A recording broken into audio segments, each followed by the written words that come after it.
Halo kawan Sound and Machine, saya Zulfikar Ahmad. SUV monokok, terutama untuk yang medium, pasarnya bisa dibilang termasuk bagus di Indonesia.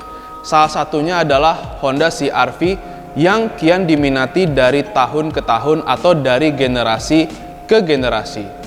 Tapi waktu generasi barunya launching di Gias 2023, CR-V ini harganya udah tembus 700 jutaan dan itu tipenya paling rendah.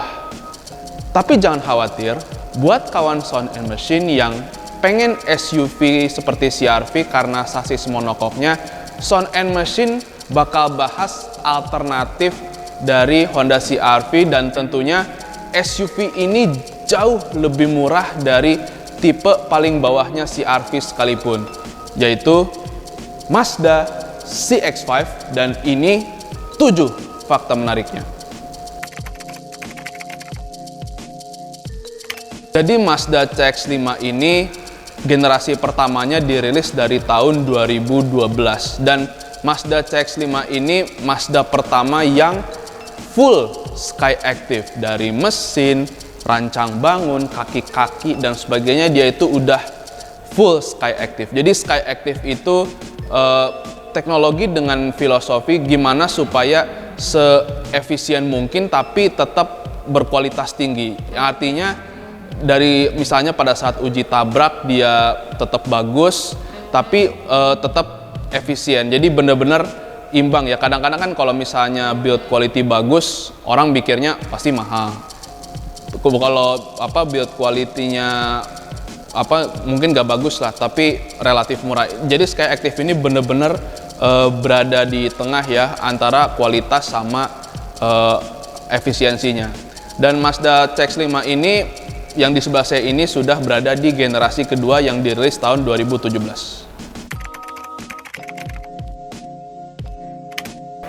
Jadi CX-5 yang ada di sebelah saya ini adalah CX-5 generasi kedua yang pertama dirilis tahun 2017. Jadi CX-5 generasi kedua ini sebenarnya udah dari generasi sebelumnya ya. Sudah ada beberapa fitur canggih seperti misalnya GVC ya, G-Vectoring Control yang bikin handlingnya bagus. Terus udah ada premium sound, udah ada iActive Sense. iActive Sense tuh kayak sistem keselamatan aktif ya. Dan sebenarnya sistem keselamatan aktif ini udah ada dari generasi sebelumnya dan dipakai lagi di Mazda generasi kedua, dan juga beberapa mobil udah mulai banyak ya pakai fitur yang sejenisnya ya, sistem keselamatan aktif, iActive Sense. Dan di generasi kedua ini juga udah pakai Mazda Radar Cruise Control dan juga G-Vectoring Control Plus yang bikin handlingnya itu lebih baik. Dan tentunya Skyactiv ada beberapa yang di refine ya, dan Skyactiv itu ya sekali lagi itu prinsipnya jadi efisien ya, jadi efisien tapi tetap bagus. Jadi biasanya orang kalau efisien itu kan identik dengan murah atau build quality-nya kurang bagus, tapi ini bener-bener gimana supaya harga membuat harga jualnya nggak terlalu tinggi. Dan juga untuk CX-5 ini dia ini yang udah facelift yang kedua ya, facelift kedua dengan beberapa ubahan yang membuat tampilannya tuh berbeda dibanding CX-5 generasi kedua sebelum facelift. Dan yang di sebelah saya ini baru facelift ya, tahun 2023 ya, akhir 2023. Dan untuk ubahannya nanti ada di fakta berikutnya.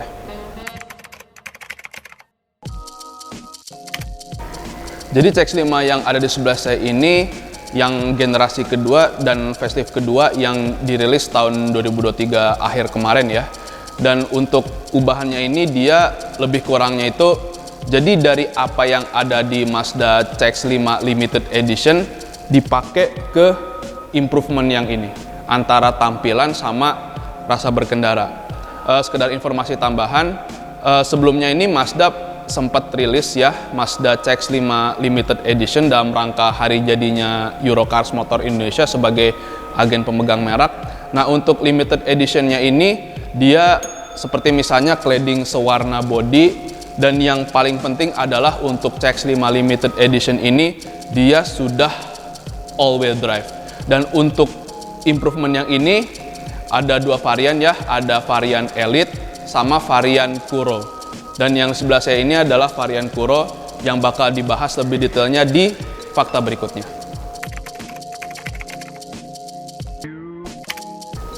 Jadi ini tampilannya Mazda CX-5 varian Kuro ya, yang ubahan di tahun 2023 kemarin. Ubahannya itu di bumper ya, yang sebelumnya pakai raw material. Raw material tuh dia nggak dicat, cuman materialnya abis itu udah dipasang. Ini tuh dicat ya, tapi dia nggak sewarna body ya, yang bikin tampilannya tuh nggak kayak CX-5 yang limited edition. Tapi dengan warna yang bukan sewarna body, dengan bumper yang dicat gini tuh jadi kesana kayak rapih gitu, sporty, tetap terlihat sporty, tetap terlihat agresif, tapi dia lebih rapih karena dia dicat ya. Dan ini untuk bumper depannya.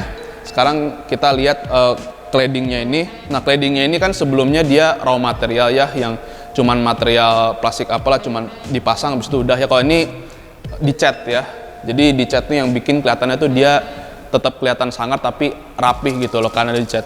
Dan berhubung dicat, misalnya kalau kena baret atau ya minimal lebih lebih gampang diperbaiki lah, paling kasih ditutup terus dicat lagi gitu. Tapi kalau raw material sih ya mungkin bisa aja ya kalau orangnya pintar gimana supaya finishingnya tuh kelihatan raw material. Tapi kalau udah raw material misalnya kena baret atau ya lebih baik diganti sekalian sih. Dan itu pun kalau partnya ada. Kalau partnya ada bisa cepat, tapi kalau partnya nunggu ya lama gitu. Dan juga untuk side skirtnya ini, dia sebelumnya dia raw material, sekarang udah dicat ya, tapi dia catnya nih nggak sewarna body ya, warnanya hitam sesuai namanya Kuro. Oh ya, untuk peleknya dia ini desainnya baru ya, lebih kurang mirip CX-5 yang limited edition, tapi dia warnanya hitam ya. Dan juga ini ya pelek belakang tuh sama, ini juga warnanya hitam ya, spion. Roof rail juga warnanya hitam sesuai namanya. Jadi ini untuk bagian sampingnya CX-5 Kuro. Sekarang kita mau lihat bagian belakangnya. Jadi ini bagian belakangnya CX-5 Kuro. Dan untuk bagian bawah kayaknya ini masih pakai raw material ya, karena kalau dipegang nih beda ya. Kalau yang bumper depan tadi kan glossy gitu dari tampilan, bahkan kalau dipegang dia lebih licin. Kalau ini agak keset. Dan juga untuk CX-5 Kuro ini dia ada tanda AWD. AWD itu artinya all wheel drive. Nah, all wheel drive ini yang sebelumnya cuman ada di CX-5 limited edition, sekarang ada di varian CX-5 yang bukan limited edition, tepatnya di varian Kuro ini. Oke, jadi ini untuk eksteriornya CX-5 Kuro. Sekarang kita mau lihat interiornya. Jadi ini interiornya varian CX-5 Kuro ya, lebih kurang masih mirip dengan CX-5 yang sebelum facelift kedua ya. Kecuali ini tuh layarnya sekarang 10,25 inci dan joknya udah ventilated seat ya, yang bikin lebih nyaman, sama udah ada USB Type-C ya. Dan untuk varian Kuro ini interiornya seperti ini ya, masih seperti sebelum facelift kedua. Dan kalau menurut saya interior kayak begini tuh masih masih belum berasa usang ya, atau berasa outdated ya, masih nggak kalah lah sama mobil-mobil zaman sekarang, padahal ini udah dari tahun 2017 gitu. Dan untuk fitur mungkin kita baru bisa lihat kalau di ACC dulu kali ya. Ini panel instrumennya, jadi ada kombinasi antara analog sama digital ya. Digitalnya tuh di speedometer, sementara lain-lainnya masih analog ya. Kalau dibilang outdated ya itu tergantung persepsi masing-masing ya, tapi kalau menurut saya pribadi dengan panel instrumen seperti ini tuh jadi feel-nya tuh lebih balance lah antara analog sama digital, karena analog sama digital tuh punya feel yang berbeda ya. Dan sekarang kita lihat untuk fitur di layar multimedia sini. Setting. Oh, dari sini, sorry. Ini kayaknya belum touchscreen nih, masih pakai putar-putaran gini. Sementara kalau komputer mungkin udah touchscreen, ini masih belum.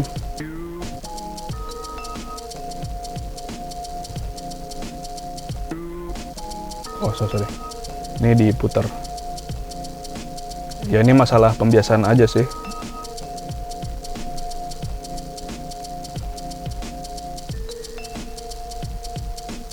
Di sini ada, di sini ada fitur MI Drive, ada Sport, ada Normal, ada Off-road.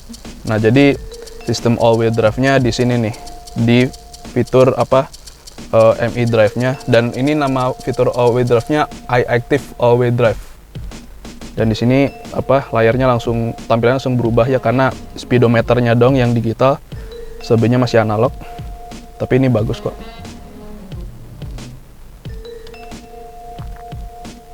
Oke, jadi setidaknya itu yang menjadi pembeda antara CX-5 Elite sama Kuro ya. Oh ya, ini speakernya udah 10 speaker ya, premium sound.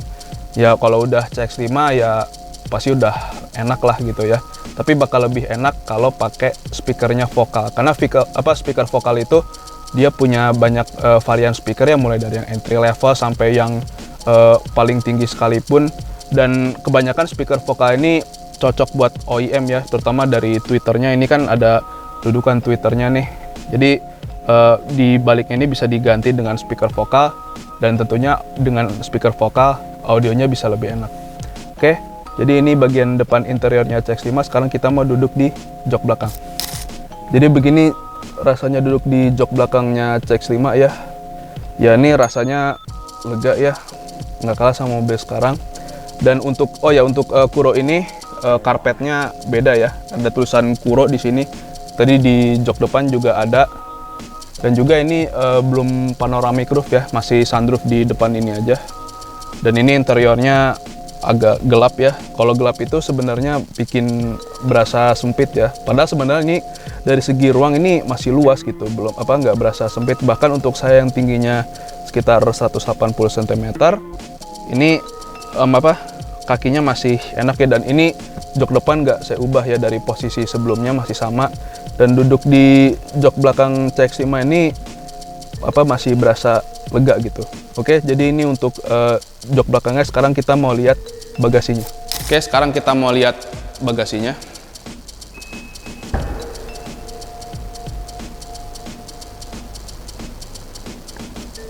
Nggak ada jok di bagasi, berarti ini mobil memang 5-seater ya. Dan CX-5 itu nggak ada 7-seater, adanya 5-seater. Sementara kalau di kompetitornya CR-V itu ada yang 5-seater, ada yang 7-seater, atau yang 7 kapasitas penumpang.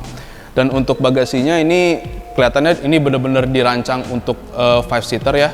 Tapi untuk versi 7-seaternya ada namanya CX-8, dan itu harganya yang jelas sudah lebih mahal dari CX-5. Dan untuk bagasinya ini dia luas ya. Bagasinya luas, dan seberapa luasnya saya coba pakai barang saya. Ya termasuk luas lah kalau dibandingin sama barang saya. Dan kapasitas bagasinya mungkin dengan bagasi segini tuh mungkin ya 3 koper gede mungkin masih bisa masuk ya. Dan ini tuh bodinya agak bongkok ya, jadi wajar aja kalau ini nggak ada versi 7-seaternya, cuma ada 5-seater. Tapi buat SUV sih nggak ada 7-seater mestinya nggak begitu jadi masalah ya. Soalnya saya kebetulan pernah cobain 7-seaternya Mazda CX-8, duduk di jok baris ketiganya itu agak kurang lega gitu, sempit. Terutama untuk saya yang tingginya sekitar 180 cm ya. Tapi kalau tingginya di bawah 170 misalnya, duduk di jok baris ketiganya cukup nyaman. Yang artinya CX-5 ini ya nggak ada varian 7-seater, tapi berhubung ini SUV mestinya nggak jadi masalah. Oke, jadi ini untuk bagasinya. Sekarang kita mau lihat mesinnya. Jadi ini mesin CX-5 ya, dia mesinnya 2500 cc, naturally aspirated, tenaganya itu 190 PS di 6000 rpm, torsinya itu dia 252 Nm di 4000 rpm. Dari mesin ini tenaganya nggak jauh beda ya sama kompetitornya CR-V, cuma kalau CR-V itu untuk yang non-hybrid dia 1500 cc turbo, sementara ini 2500 cc naturally aspirated. Yang mungkin kesana kayak konvensional ya, karena zaman sekarang ini pabrikan tuh lebih cenderung ke downsizing. Downsizing tuh jadi kayak mesin yang sebelumnya gede dia dikecilin, tapi dia pakai turbo. Makanya kenapa CR-V itu sebelumnya 2400 cc sekarang jadi 1500 cc turbo. Nah ini masih 2500 cc naturally aspirated. Tapi meskipun ini cc-nya gede, dia ada cylinder deactivation ya. Jadi fitur untuk matiin silinder. Mesin ini 4 silinder. Jadi sebagian silinder itu bisa dinonaktifkan supaya bahan bakarnya bisa lebih hemat. Dan ini mesin ini tuh dia transmisinya otomatis 6 percepatan torque converter, sementara kompetitornya dia dia pakai transmisi CVT ya. Mungkin kalau dari efisiensi bahan bakar mungkin lebih hemat CVT ya, dan durabilitas mungkin CVT sekarang tuh udah lebih bagus lah dibanding CVT yang lama. Tapi dengan transmisi otomatis torque converter ini bisa dibilang dia tuh lebih respon, lebih direct gitu tenaganya, karena dia tuh bener-bener dari mesin ke transmisi itu lebih direct lah tenaganya. Jadi nggak ada rasa ngeden atau apa, lebih langsam gitu, lebih ada lebih durable juga yang jelas, karena transmisi otomatis konvensional ini pabrikan-pabrikan yang biasa bikin mobil performa tinggi, dari yang sebelumnya mereka bikin 2 clutch dan sebagainya, sekarang mereka udah mulai banyak yang beralih ke transmisi otomatis torque converter. Meskipun torque converternya beda ya antara pabrikan satu dengan pabrikan yang lain, tapi yang TX5 ini dia transmisi otomatisnya udah torque converter ya, yang selain durable dan juga lebih sporty, karena biasanya kalau transmisi otomatis torque converter itu lebih direct gitu. Oke, jadi ini untuk mesinnya CX-5 ya, dan ini CX-5 ini tipe Kuro, tipe tertinggi ya, tapi nanti kita bahas juga untuk CX-5 yang elitnya. Jadi ini CX-5 varian Elite. Nah, varian Elite ini yang paling rendahnya, dan dari segi tampilan dia mirip dengan CX-5 yang limited edition ya. Soalnya dia bumper sama claddingnya ini dia sewarna body, kecuali di bagian fendernya dia nggak ada badge-nya ya. Karena kalau yang limited edition tuh ada badge-nya, kalau nggak salah angka 6 kalau nggak salah. Badge limited edition dalam rangka hari jadinya Eurocars Motor Indonesia selaku agen pemegang merek Mazda. Jadi ini bumper sewarna body ya, bumper sewarna body, dan juga cladding juga sewarna body ya. Dan kalau lihat dari samping, ini juga sewarna body, side skirt atau side panel ini juga spionnya juga sewarna body.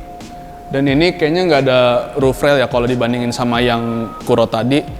Dan dengan tampilan ini jadi kelihatan lebih rapih ya kalau dibandingin sama Kuro, karena Kuro itu kan cladding sama bumper bandnya kan dia kan nggak sewarna body ya, dia warnanya hitam, spionnya juga warna hitam. Ini sewarna full, jadi kelihatannya lebih elegan dan juga lebih rapih. Jadi ini bagian sampingnya CX-5 yang Elite ya. Sekarang kita mau lihat bagian belakangnya. Jadi ini bagian belakangnya CX-5 Elite ya. Ya ini juga badge-nya ada Elite ya. Kalau yang Kuro tadi kan AWD karena dia all wheel drive. Kalau ini badge-nya Elite, dan Elite ini dia two wheel drive, tepatnya front wheel drive. Jadi dia penggerak depan ya, sementara yang Kuro tadi dia all wheel drive, semua roda, penggerak semua roda. Untuk belakang lebih kurang sama ya kayak Kuro, kayak ini kan nggak masih pakai raw materialnya, kalau dipegang teksturnya beda. Dan ini kalau di Kuro kan kalau nggak salah hitam ya. Ini agak beda ya antara bagian bawah bumper sama bagian atas bumper belakangnya. Oke, jadi ini untuk eksteriornya Elite. Sekarang kita mau lihat interiornya CX-5 Elite. Jadi ini interiornya CX-5 varian Elite ya, nggak jauh beda sama Kuro. Bedanya paling cuman warna jahitannya. Kalau Kuro tadi kan jahitannya merah ya, kalau ini putih. Sama karpetnya juga beda ya. Kalau Kuro kan ada karpet aksen merah di pinggir, ini nggak ada ya. Dan juga berhubung ini front wheel drive, yang paling kelihatan tuh ini. Di tombol ini ada mode sport sama udah cuman kayaknya bawah ini buat mode. Tapi biar lebih jelasnya kita coba nyalain dulu mobilnya. Tapi nggak usah sampai nyalain mesinnya, cuman ACC aja.